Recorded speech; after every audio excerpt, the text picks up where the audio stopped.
Bonjour tout le monde et bienvenue dans cette formation concernant le programme de formation des écoles québécoises. Ici José Robillard et c'est moi qui va vous parler de la mission, de l'orientation, des visées et des domaines ainsi que des compétences à acquérir dans la formation secondaire. Étant donné que vous êtes tous nouvelles et nouveaux dans le programme du baccalauréat en enseignement, au secondaire, je pense que c'est des informations qui sont excessivement importantes à connaître avant d'aller plus loin dans votre formation. D'entrée de jeu, voici les 3 missions de l'école. La première, c'est instruire dans un monde du savoir. La deuxième, qualifier dans un monde en changement. Et puis le troisième, socialiser dans un monde pluraliste.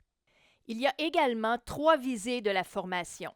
La première, c'est construire une vision du monde. La deuxième, structurer l'identité. Et la dernière, développer le pouvoir d'action. Ces 3 visées-là, ils sont très, très, très importantes parce qu'elles traduisent la mission de l'école, fournissent une trajectoire commune et servent de repère pour toute la formation. Traditionnellement, les Inukshuk orientaient les Inuits dans la toundra et la taïga. À l'instar des Inukshuk, le programme donne des orientations. Ainsi, les orientations soutiennent la poursuite des visées submentionnées et servent de fondement aux interventions éducatives.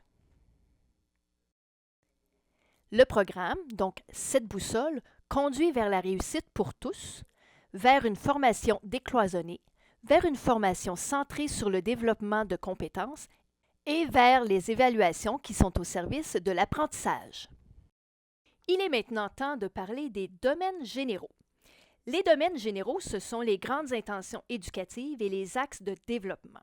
Les domaines généraux concrétisent la mission et inspirent les pratiques éducatives, en plus de donner encore plus de sens et d'authenticité aux situations d'apprentissage. Il y a 5 domaines généraux: la santé et le bien-être, l'orientation et l'entrepreneuriat, l'environnement et la consommation, les médias et vivre ensemble. Un élément central du programme, c'est l'approche par compétences. L'approche par compétences, qu'est-ce que c'est? Eh bien, ce sont des savoirs-agir fondés sur la mobilisation et l'utilisation efficace d'un ensemble de ressources. Ça dépasse la simple addition ou la juxtaposition d'éléments. Les compétences servent à former la pensée et à développer l'autonomie. Parmi les compétences, il existe des compétences transversales. Ces compétences ont un caractère général et elles se déploient à travers les domaines généraux ainsi que les domaines d'apprentissage. Les compétences transversales ont une portée beaucoup plus large que les compétences disciplinaires parce qu'elles débordent des frontières de chacune des disciplines. Il est maintenant temps de passer au domaine d'apprentissage. Tout d'abord, il y a le domaine des langues, comme le français langue d'enseignement ou langue seconde. Il y a l'anglais langue d'enseignement ou langue seconde. Il peut y avoir aussi l'espagnol ou d'autres langues. Et pour les écoles autochtones, il y a la langue de la nation dans laquelle on enseigne les langues. Vient ensuite l'univers social. Et puis le développement de la personne. Les mathématiques, les sciences et la technologie.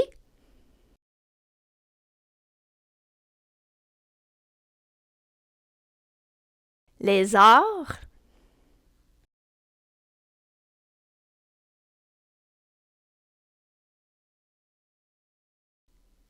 Et puis le développement professionnel.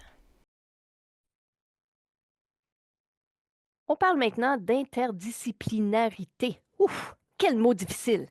Alors voilà, toutes les matières sont séparées, mais en même temps, elles sont connectées, dans le sens où un cours peut se retrouver avec des informations d'un autre cours.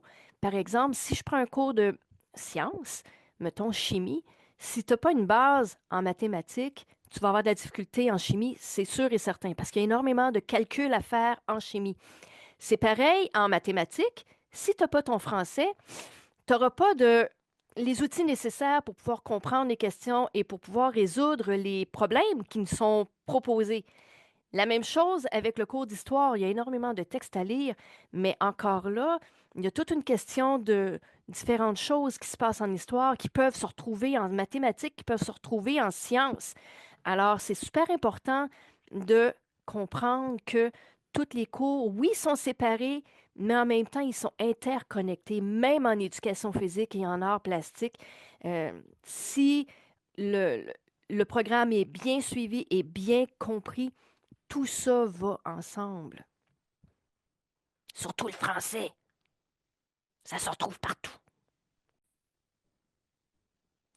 Pour terminer, voici un exemple d'activité d'apprentissage. Mais avant d'en arriver là, je veux préciser une chose.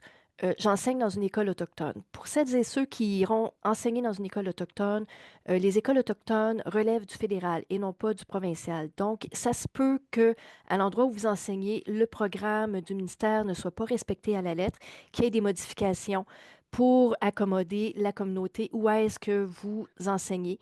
Il n'y a que 3 commissions scolaires et non pas des centres de services scolaires qui existent. C'est les Inuits, je veux dire, les Cris et les Naskapi qui ont une commission scolaire.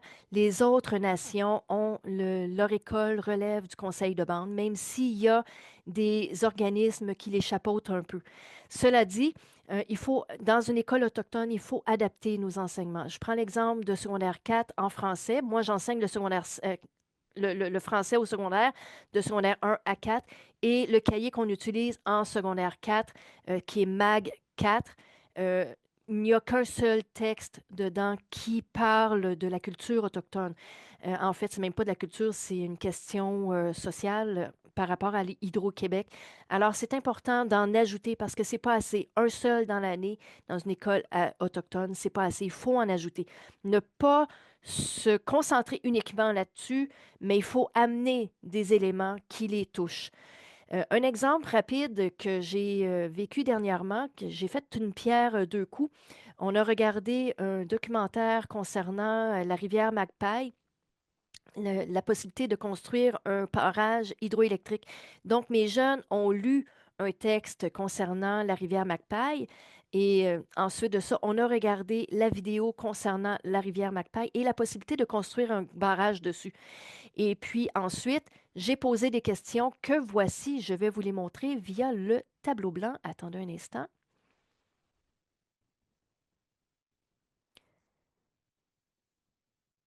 Donc ici, on a les questions que j'ai posées. Qu'a dit le chef Piétachaud concernant le droit légal de la rivière Magpie? Pourquoi Hydro-Québec a envisagé la rivière Magpie pour un prochain barrage? Proposer des solutions aux problèmes de consommation en électricité. Et puis, pour les secondaires 4, j'ai demandé à écrire un texte argumentatif sur la consommation électrique.